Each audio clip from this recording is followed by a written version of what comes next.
Thank you so much. Good afternoon, everybody. Thanks for joining us. My name is Rob Lalka. I'm the Albert LePage Professor of Business and Executive Director of the Albert LePage Center here at the Freeman School of Business. And before I bring Kim up, I wanted to sort of say a few words about just how excited I am to have her here and how honored I feel to be able to welcome her to the stage.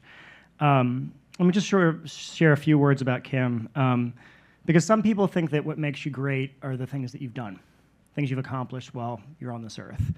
And Kim has certainly done some wonderful, amazing, impressive things. She's led teams at Google and Apple. She's coached CEOs at places like Dropbox, Twitter, and Qualtrics. She's built her own companies, and she's lectured at the best business schools all around the world. She's the best-selling author of Radical Candor, Just Work, and Radical Respect, 3 books that have reshaped not only how I think about business, but how business leaders all across the world think about topics like how to give feedback, how to build good company culture, and what great leadership really looks like. Other people have often said that your corridor reputation, what people say about you when you're not around, is how they should judge how you're good or you're not. And plenty of great people have said wonderful things about Kim.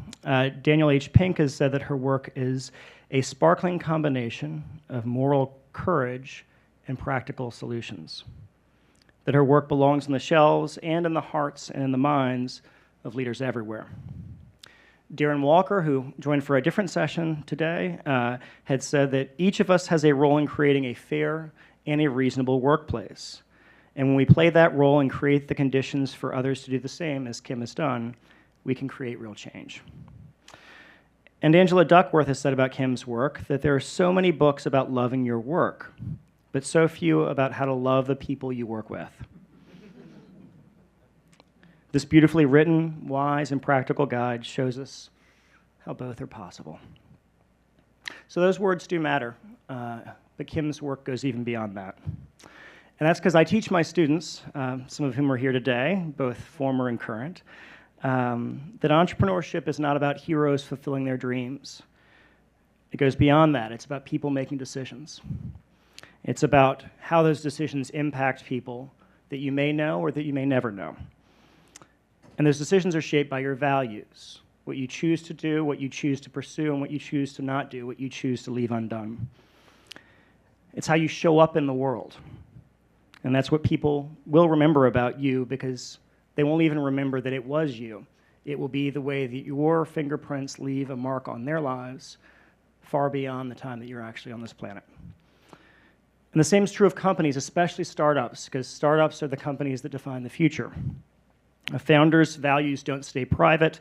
They show up in algorithms, in products, in corporate cultures, and in power. Our technologies show us what we dream about, what we're curious to build, what we believe is possible. And our government shows what we care about, what we protect, who we help, and who we leave behind.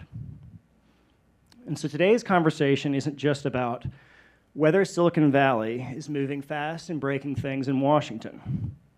It's about whether the logic of disruption, of speed, of scale, of domination is fit to guide public policy in our country. And Kim Scott is the perfect person to help to have that conversation with us today. Kim, would you please join me?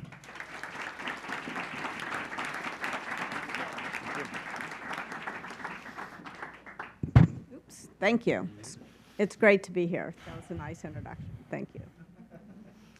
So Kim, let me begin with this. There was a time where Silicon Valley was a place of counterculture, not of empire. Can you describe that time? Yes, absolutely. So I came to Silicon Valley in 2004. It was I took a job at Google leading the AdSense and Blogger teams at Google. And when I was going through the interview process, I remember reading the S1. This was before Google had even gone public. And I remember reading the S1 letter that Larry and Sergey wrote and actually tearing up. Like, who gets moved to tears by a S1 letter? But the ideals were real. And you know, maybe I'm working on a piece right now called Democrat Doublethink, and maybe I was kidding myself to a certain extent, but I do actually still believe that we meant it. We thought we were going to make the world a better place, and we thought of ourselves as disruptors. You know, we hated the man, and somehow we never acknowledged when we became the man. And so that's something I'm trying to come to grips with now. Because I really believed that I took this job to fund creativity a nickel at a time. I had written these novels. Nobody would publish my novels. I was like, well, I can publish them on Blogger and put AdSense there and monetize. Now, nobody read the novels still, even after I did that. And I figured that was a problem with the novels, not necessarily that, you know, this was remember when people believed in the long tail, that the internet was going to give us access to all this fringe content and blockbusters were no longer going to be a thing? Obviously, that's not how it turned out. We had, as has always been the case, I think through history, an economic rich get richer algorithm. And the question is, can we create a more just algorithm that's not just a rich get richer algorithm? Let's go back to that origin story, though, because you were there, you were present at the creation. Well, it was 2,000 people, so it seemed like a big I mean, now I think it's 175,000 people, so it got a lot bigger. But it was, yeah, it was humming along at that point. Okay. What were the decisions that were being made about ads versus answers at that point at Google? Yeah, so we really believed at that time that ads were information. If you read Larry and Sergey's initial sort of description of PageRank and what they were trying to do, they really thought ads were sort of evil. And it was what? Evil. Evil. Ads were evil. Okay. Yeah. Ads were annoying. At the very best, ads were annoying. And there was really a very real desire not to pollute the internet with annoying ads. I think that's a fight we can say they lost. But the idea was that ads could be information, and if the ads were sufficiently relevant to whatever search you were doing, or if the ads, in the AdSense program, we were putting ads on other people's websites, so if the ads were sufficiently relevant to the content on the website, then they would be helpful and not annoying. They wouldn't pollute the internet. And Google actually, at that point, would not drop a cookie. And there was a lot of, Google was walking away from billions of dollars by not dropping cookies, but wouldn't do it for a long time until well after the DoubleClick acquisition, when they bought a lot of cookies. But there was a notion of like sharding the cookies, so we weren't tracking people in creepy ways. There was really a strong desire to do the right thing. Like I'll give you an anecdote. So one of the AdSense publishers was a website called the Free Dictionary, and it was kind of maybe not the world's best user experience, but they were making a lot of money and we were making a lot of money off them.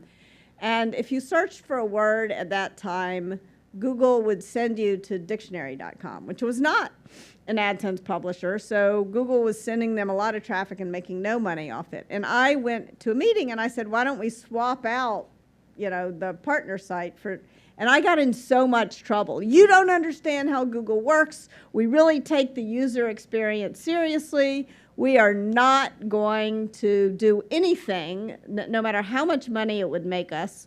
And this was right before the company went public, when, money was kind of blowing out the air conditioner vents, but not like it was later, People really meant it then, at that point at Google. And if you go back and you read Sergey and Larry's original Stanford thesis, they actually do use words about morality. Yeah. Evil is, they say, it's insidious business to run ads next to answers. Yeah. That it was biased, that it was deceptive, and the ads were more clearly marked in those days than they are today. And do we know with the algorithm what has influenced whether it was ads or answers today? Can we even unpack that at this point? I mean, I don't. I mean, I haven't. I left Google in 2010, so it's been. I don't have any insider information. It appears when I do searches that there's some effort to distinguish still, but it's much more subtle now than it was then. I mean, then they were shaded pink, you know, or yellow. That like it was very it was more clear then for sure than it is now. Do you see that as what has happened with the entire internet in that same sort of way where fact and fiction, ads and answers are getting confused? Yeah, I mean, look, it's really hard to lead a public company and not to make as much money as possible. Like our whole system, our whole financial, like there would be you know, shareholder lawsuits if Google weren't pushing as hard as it could to make as much money as it could. So it's pretty hard, I would say. I mean, maybe I'm giving these guys too much a pass because it was such a foundational part of my career. I think we have a system whose incentives drive things in a particular direction. The market itself is a rich-get-rich algorithm, as well as Google's algorithms are rich-get-rich. It's like one within another. And one of the enabling factors of that, you played a role in government with Section 230. Yeah, so before I took a job at Google, I did work at the FCC in 1996. So I worked in Russia, actually, for the first 4 years of my career. Excuse me. And then I went to business school, and then I took a job where I was the only person in my business school class to take a job working in the federal government as a bureaucrat. But the idea that, again, this is like more Democrat doublethink, but the Telecommunications Act was going to deregulate the sector, which was going to grow and save our economy. You know, there was a lot of, this was the era of the end of history, the Washington Consensus, and the idea at the time was that the internet was this. I mean, Google hadn't even started then, right? It started in '98 in Susan Wojcicki's garage, and the idea was that this is a nascent industry. It doesn't make any sense to regulate it, and Section 230 said, moreover, we're not going to hold these companies accountable for any of the content on their platforms. And that is what we're still struggling with to this day, why we seem, a big part of the reason why we have such a hard time figuring out how to prevent Facebook from putting, or Meta, from putting content out there that depresses our children and polarizes our nation and foments genocide in Myanmar. Well, we will get there. But let's go back, because there's also a sort of ideological shift that I want to cover that happened, where Section 230 says, we'll leave you alone, essentially. Yeah. Washington will leave you alone. And Silicon Valley's essentially response is, good, we want to be left alone. Yeah. We don't want to deal with you either. Is that a fair assessment? Yes. I think that, I think that there was this notion that, and I think that one of the most dangerous beliefs that anyone can have is that I'm a good person and therefore I can't do bad things. And there was such a belief, like we are the good guys, like we're going to create this, it's going to be peer-to-peer, people are going to be talking to each other, it's going to be awesome. And any kind of bureaucracy will just slow us down and it'll ruin everything.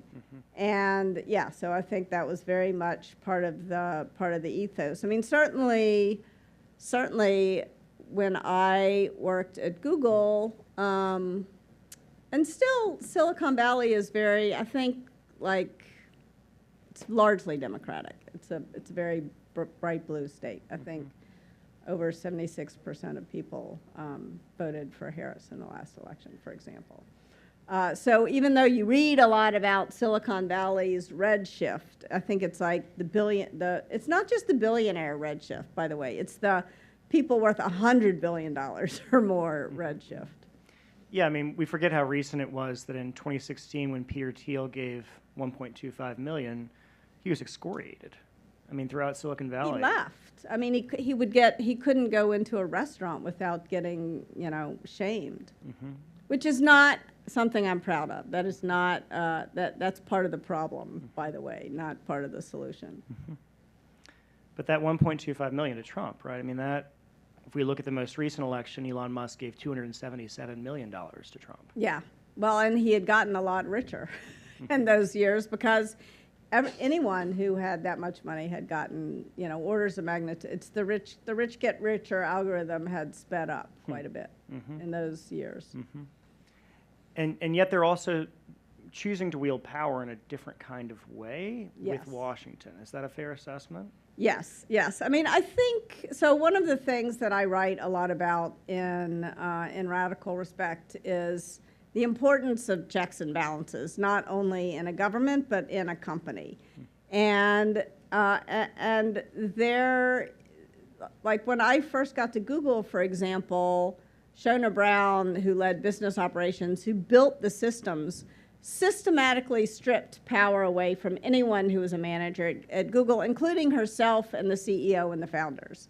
So no one at the company could unilaterally hire, unilaterally fire. Like there was a recognition that these checks and balances were really important to a well-functioning organization, to people's ability. I mean, a little bit of power corrupts a whole lot. And so that was part, but the notion that the company didn't welcome governmental checks and balances, we'll put it that way.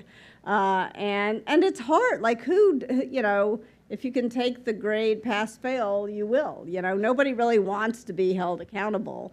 And so the question is, how can we create these checks and balances and impose them on ourselves and allow them to realize that we're all better off in a world of checks and balances. And certainly the way things are going right now, a number of firms have successfully dodged any accountability for the harm that their products are doing in the world.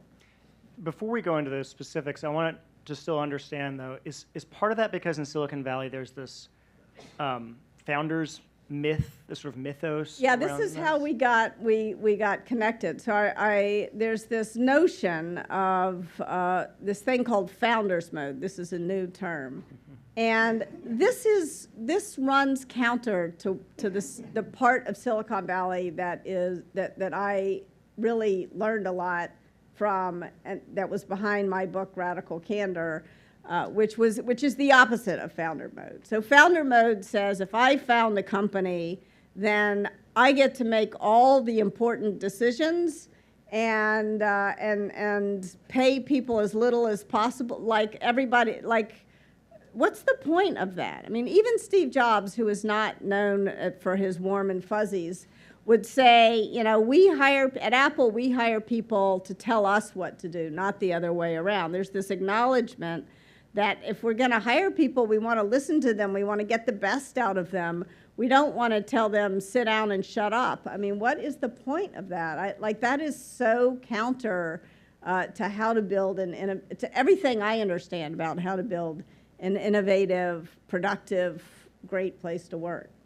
And yet you also see this in the way they build the businesses. So like founder shares, for instance, where Mark Zuckerberg is both president, CEO, and chairman of the board, which is not a good governance practice. No, but also there's no check on his power. 56% of the voting interest. Yes, he can do whatever the hell he wants, and nobody can stop him.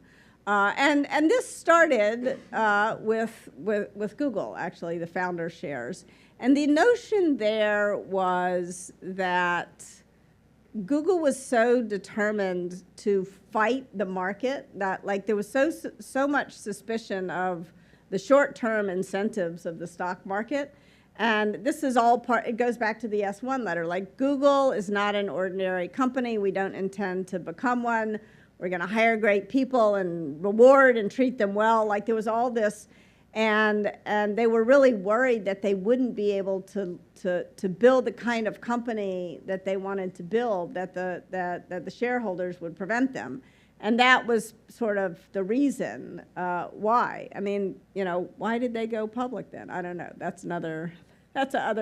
But I'm not sure that private companies, like everybody's saying, I mean, then there's no checks and balances. So again, it's an instinct to avoid being corrupted by this power, and also this notion, which seems ridiculous now, but didn't seem as ridiculous then, that, oh, we're the upstart, we're the disruptor. But then once you become the disruptor and become successful, do you want someone to come and disrupt you? And so you start to build moats around. And if you get too powerful too quick, then that process, which is part of what made innovation happen in Silicon Valley, that process of the next upstart coming in, doing something new, challenging you, breaks apart. And it's breaking apart. And I mean, try to start a company that's going to compete with, search or with Facebook. Lots of luck raising money for that.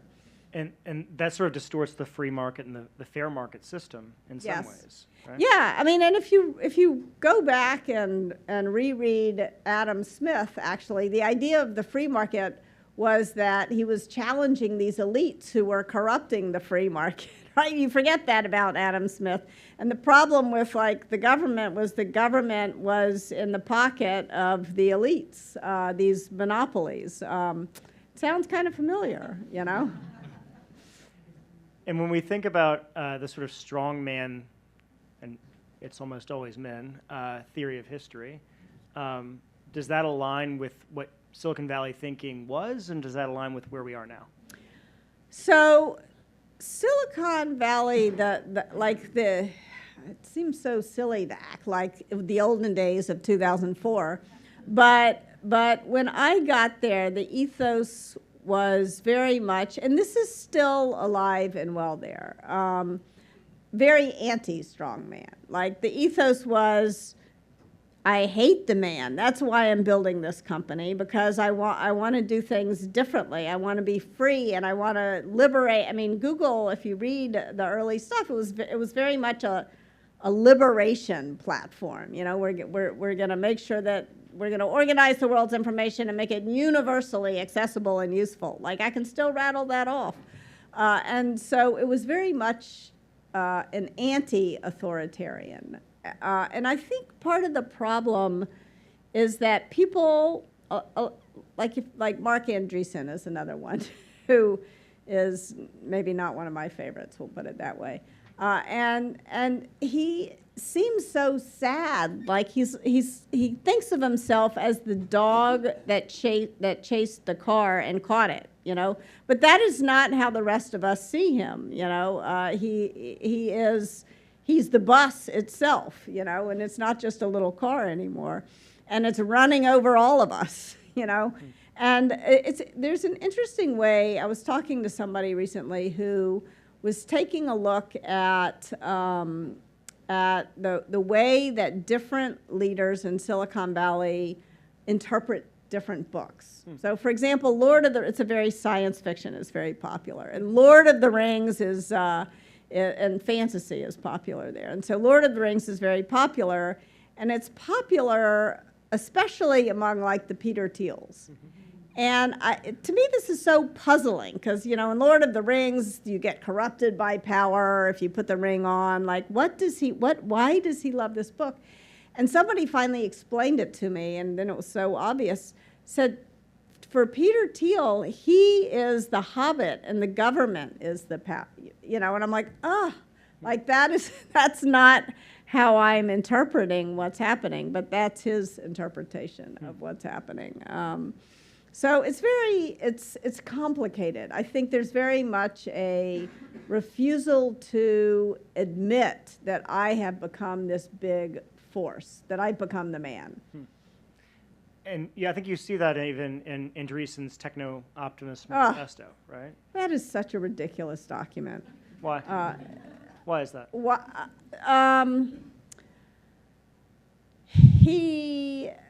I mean, he quotes fascists in it, for one thing, like with a straight face, and as though like, it doesn't matter, a little fascism. It's like, what? Like, what is this? It's so intellectually dishonest and shallow, and so I guess that those are two of the reasons. I mean, there was also recently an interview with him. I think it was in the New York Times, and he said, there was this deal that everybody agreed with, that we could get as rich as we wanted to, and then we would give some money away and our sins would be forgiven. I'm like, who signed up for that deal? I didn't sign up for that deal. Like, why did you think you had that deal? It's absurd. So just to push back, though, don't we all sign up for that deal with every Did anybody sign up for that deal? But with every terms of service that we don't actually read. Yeah, well, that's true. God knows I think, what was the stat you had in your book? So we would have to spend 76 hours. Yeah, you spend basically most of your working days for 2 months reading all the terms of service If agreements. you read them all. Yeah, if you read them all per year. Or any of them. Yeah, that's right. But I guess on that point, though, I mean, we do sign up for this every day. Yeah. Like, we all give up our data for free products that aren't free, that are changing the way that our brains are wired. We give up all of our time and our attention, all of our content. So isn't it our fault in some sense, not theirs? No, it's not our fault. So I think that, not that we shouldn't hold ourselves accountable. I will say that one of the things I've been doing has been very interesting is challenging myself to not to buy stuff on Amazon. And there's all kinds of cool things out there, and it's not that hard, actually. Maybe I'm paying a little more in shipping than I was before, but that seems like a good price to pay, if I can swing it, which I can right now. So I'm going to do what I can do. So I think, yes, we should hold ourselves accountable, but it's a little bit like, it's like, for example, plastic bottles. I also don't love plastic. I'm drinking this water. And I'm grateful for the bottle of water. I'm not criticizing anyone, but as much oil and gas goes into making plastic bottles as goes into cars. So it's a lot. It's a lot. And yet, in a world, it's a negative externality, right?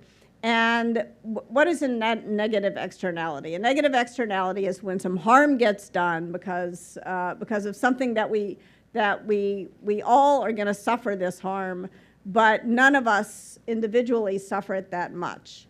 And so I think that we need to come together, not just fighting Amazon, but this is why we need rules of the road. This is why we need checks, and we need a rule that says nobody can make a plastic bottle.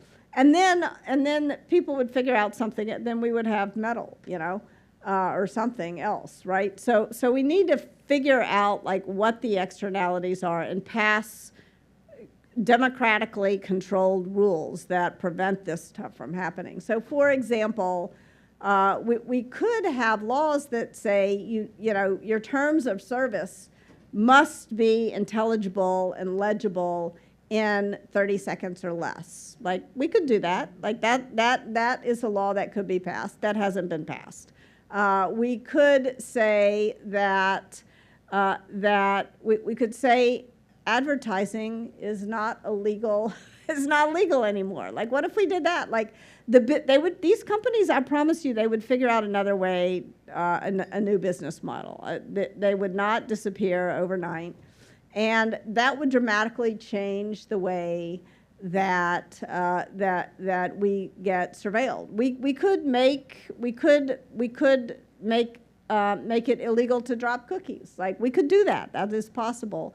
And given the prevalence and the convenience of this, and that there's no way to. Right now, there's no incentive for these companies not to do it. There's no disincentive. And in fact, there's an incentive for them to do it, because if Facebook is going to drop cookies, if Facebook is going to surveil you wherever you go, then Google's going to start losing revenue. Like when I first was working at Google, we wouldn't drop cookies. And in the end, we sort of had to drop cookies or just lose. And so this is why we need generally agreed upon rules of the road. And so, Kim, you personally purchased, putting your money where your mouth was, 100 copies of Careless People for folks who are attending today. So first of all, thank you for that. And the reason I did that, I read that Meta had gone after this author, and they had succeeded in the courts, preventing her from talking about the book that she was publishing. And I don't know her, I've never met her, but I'm an author, and I know that the author sells the book. And this is what all publishers will say. And if she couldn't be out there selling her book, it was going to hurt her book sales. And I hadn't even read the book yet, but it just pissed me off that Meta got away with it. I have now read the book, and it's worth reading. So please read Rob's book, read this book, read Frances Hogan's book. Yeah. It's important to understand how these systems work and it is evil. What is happening is evil, and we can fight it. We're not the helpless victims of it, but we've got to rise up against it. So why does reading in particular for you? Because you are an avid reader, you're very curious, and it is something you encourage throughout all of your books, is that curiosity and that believing that you don't know everything, but you may actually have something to learn. Why is that important to you? Reading is important for me. First of all, if I don't read a book a week, it's like mental house cleaning. I start to feel like something's wrong, you know? And so it's very soothing for me to read. So anyone who's written a book, I'm grateful, because it's a labor of love to write a book. And it's important. I mean, for me personally, that's part of it. I also think often people will come to me and say, what's the most important leadership book I could read? And I always say, go read a novel, because a novel will allow you to get inside another person's imagination, inside another person's head, more than any other form of art that I know of. And a novel will build your capacity for compassion, to understand the world through another person's eyes. And so I also think, I try to read fiction, nonfiction, fiction, nonfiction. And then there's in particular right now, I think that books are the antidote to the depression that will overcome us all if we spend too much time on social media. It's more important to me right now. My therapist was like, no more than 5 minutes of media and no more than 5 minutes of social media a day. So I scan the headlines, and I scan it in the middle of the day, not before I go to sleep, not right after I wake up. But I read. You learn so much more if you read. We need to go deep on things. All this shallowness, we're drowning in these shallows. So one of the criticisms, to bring it back to the people in Silicon Valley who are literally taking over government and to their own... Doge. Yes. Yes. A chainsaw. That is the analogy they want to be talking about. Not a scalpel, but a chainsaw that cuts our government. That to me does not seem like they're approaching it with intellectual curiosity. I'll at least put it that way. No. I mean, Elon Musk is not intellectually curious, I would say. I think it's interesting. Remember the last time somebody wielded a chainsaw over a bunch of regulations? It was in the Bush administration, and it was what prompted the housing crisis, the 2008 financial crisis, was that particular deregulatory flurry. So it also shows an unawareness of history. That did not work out so well. And also look at what, so I for a while was coached Dick Costolo when he was CEO of Twitter. And so I know a lot of people who used to work at Twitter. I mean, if you look at what has happened to X since since he took the chainsaw to Twitter. It's not good. I mean, like the market, it's not good on business metrics. It's also not good in the moral sense of the word. But it's also, it's what I call brutal incompetence is what we are seeing. And it's dangerous. It's really dangerous. And why is it dangerous now in government versus in private businesses? It's dangerous. So this is I have a complicated, I'm almost experiencing sort of like mental dissonance here, because on the one hand, my answer 3 years ago is why it's dangerous is because we need checks and balances. Our government needs to offer checks and balances so that the economy will continue to function and so that our society can continue to function. So, for example, when I was at the FCC, I was aware that the reason the FCC had been founded was that FDR recognized how dangerous it was if one or two people or one or two companies controlled the media.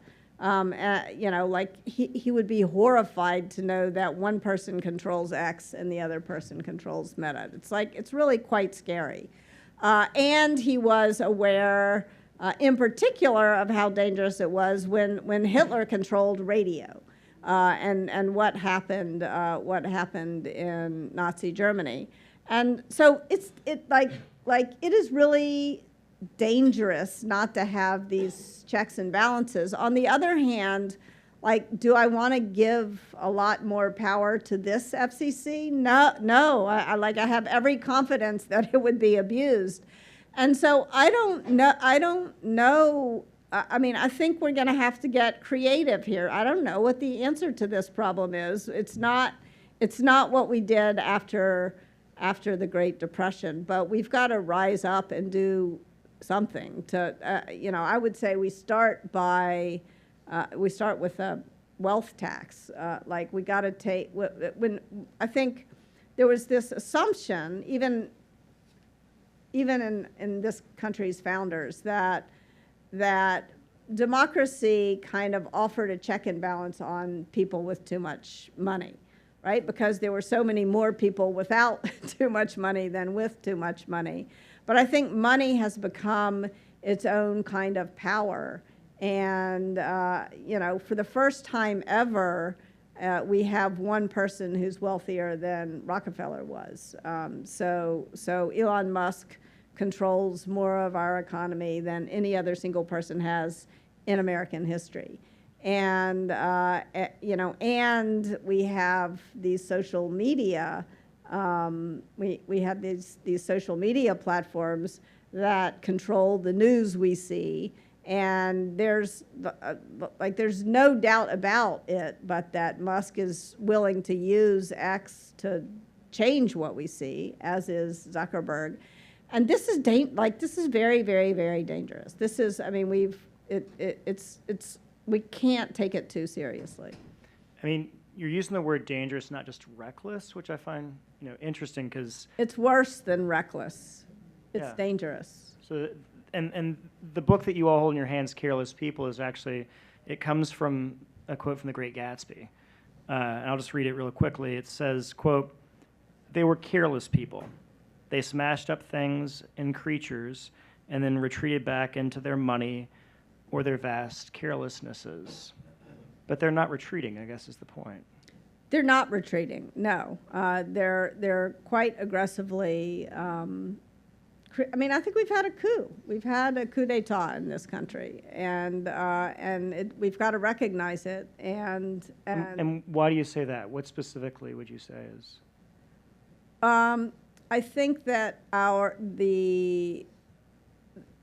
we have, over time, put a lot of checks and balances into the government so that no one person can amass too much power. And I think there is a very concerted effort to destroy those checks and balances, so that we have one person with all the power who can do whatever. I mean, unless we're willing to get pretty aggressive, who can do whatever the hell he wants. And that's like un-American. That is not It's also un-Silicon Valley, actually, and it's older. That's not at least the intention. But, as you say in your book, it's not intentions that matter, it's impact. And the impact is pretty terrible. And in your New York Times op-ed that was in October, before the election, yeah, you also said it won't work. It won't work in the long run, but it'll hurt us all while it's failing. And it'll hurt us worse than it'll hurt them, is the problem. So there was a colleague of mine worked in a country that had an autocratic leader, and the longer he stayed in power, the more disastrous the situation in the country was. And at one point, he landed at the airport, and this autocratic leader, he was in government, was there to meet him, and everything was in chaos.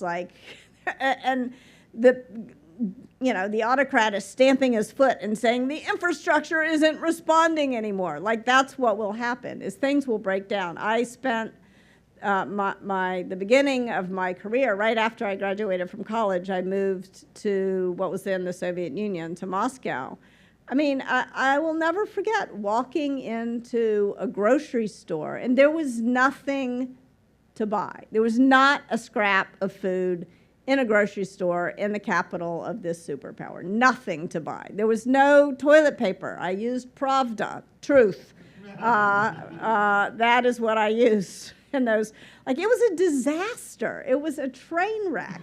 I remember taking the train, in fact, from Moscow to Paris and just watching out the window, who could think this system worked? It was so obvious that because what happens in a totalitarian system is that more and more and more people get excluded from the economy, and we already see that happening pretty terribly in this country, but it could get much worse. And then the economic base just collapses. It doesn't work. I mean, and that's what you argued before the election. I'll actually go ahead and read one line from there for those of you who haven't had a chance to read that piece, where she asked, will authoritarianism win the day? Referring to founder mode in Silicon Valley, but also in broader governance. I do not believe it will, for the simple reason that it doesn't work. It may be brutal, but it is also incompetent. Emotional dysregulation, bullying, and bloviating are not leadership attributes. People who cannot manage themselves should not manage others. Leaders who can self-regulate understand the wisdom of accepting checks and balances on their own power from employees, boards, and government. The authoritarian playbook can be destructive, but in the long run, it damages lives, companies, and even democracies. How do you feel about that statement now, Kim? I stand by that statement. I mean, I haven't given up. I mean, I think we can still win this, but we have not taken a step in the right direction. We've taken a giant step, a bunch of steps in the wrong direction since what I feared would happen is happening for sure. So let's end on at least a few words of hope, because one of the things I do love about Kim Scott's books, and also the way that people talk about her books to each other, and the people who read her books and then apply it to their work, is they're much more hopeful, empathetic, great listeners. It makes us better people, not just good leaders. Give us a word for what it actually looks like if we're able to, as Americans, as citizens, as business leaders, follow some of the guidance that you've taught so many about how to lead. So radical candor is about caring personally and challenging directly at the same time. And when you can do both of those things at the same time, you create these environments in which people can do the best work of their lives and, even more importantly, from my perspective, build the best relationships of their careers.